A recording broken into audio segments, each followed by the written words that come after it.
আজি পবিত্ৰ ঈদুল ফিতৰ আৰু এই ঈদুল ফিতৰৰ আনন্দ উল্লাস পৰিলক্ষিত হৈছে সমগ্ৰ ৰাজ্যজুৰি আৰু মই উপস্থিত আছোঁ দেৰগাঁৱৰ নাহৰণিত। আমি পোনপটীয়া সম্প্ৰচাৰ দেখুৱাই আছোঁ। দেৰগাঁৱৰ নাহৰণিত ইতিমধ্যে আমি তফজুল আহমেদ অনাতাঁৰ শিল্পী তফজুল আহমেদৰ ঘৰত উপস্থিত আছোঁ। জিকিৰৰ সুৰ শুনা গৈছে। আমি পোনপটীয়াভাৱে জিকিৰৰ সুৰ শুনাবলৈ যাব বিচাৰিম আৰু আপোনাক প্ৰথমে ঈদৰ শুভেচ্ছা আমি জ্ঞাপন কৰিছোঁ। আমি কি জনাব, কি ক'ব প্ৰথমে? ধন্যবাদ। সকলো অসমবাসী ৰাইজলৈ ঈদৰ শুভেচ্ছা জনালোঁ। আৰু কি শুনাব আজি আচলতে আজি এটি ঈদ উপলক্ষে স্বৰচিত এটি গীত, যিটো আমাৰ এতিয়া ঠায়ে ঠায়ে বহুত জনপ্ৰিয় হৈছে। এই গীতটিকে আমি পৰিৱেশন কৰিব লৈছোঁ। নিশ্চিতভাৱে আমি ঈদৰ আজি পবিত্ৰ ঈদৰ দিনা আমি তফজুল আহমেদৰ জিকিৰৰ মাজলৈ যাব বিচাৰিছোঁ।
ঈদৰ জোনটি দেখা গো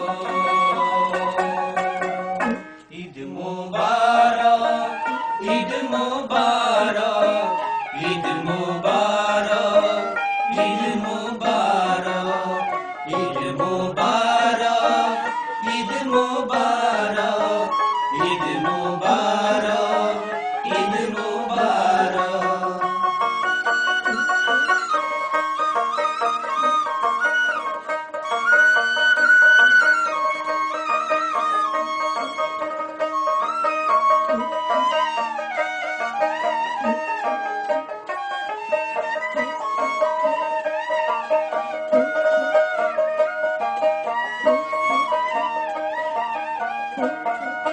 কাহিলি পুৱাতে গোসল কৰিলৈ কাহিলি পুৱাতে গোসল কৰিলৈ সবাকো সালাম জনাও আমি সবাকো সালাম জনাও আমি দুখীয়া দৰিদ্ৰকো সহাৰি জনাও দুখীয়া দৰিদ্ৰকো সহাৰি জনাও আমি সবে সকলোকে মৰম বিলাও আমি সবে সকলোকে মৰম বিলাও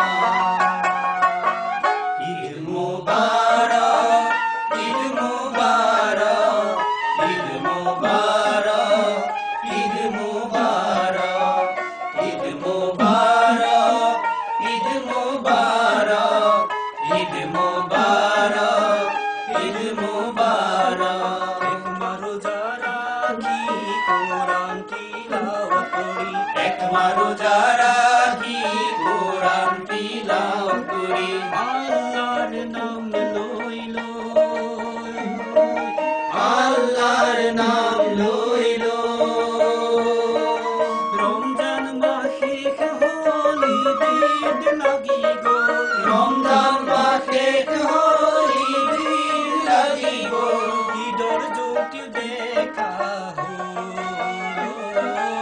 ঈদর জ্যোতি দেখা হো ধন্যবাদ জনাইছোঁ। এয়া আছিলে নাহৰণিৰ জিকিৰৰ ৰূপত আমি দেখুৱালোঁ। কেৱল নাহৰণিতেই নহয়, এতিয়া সমগ্ৰ ৰাজ্যজুৰি পৰিলক্ষিত হৈছে ঈদৰ আনন্দ উল্লাস।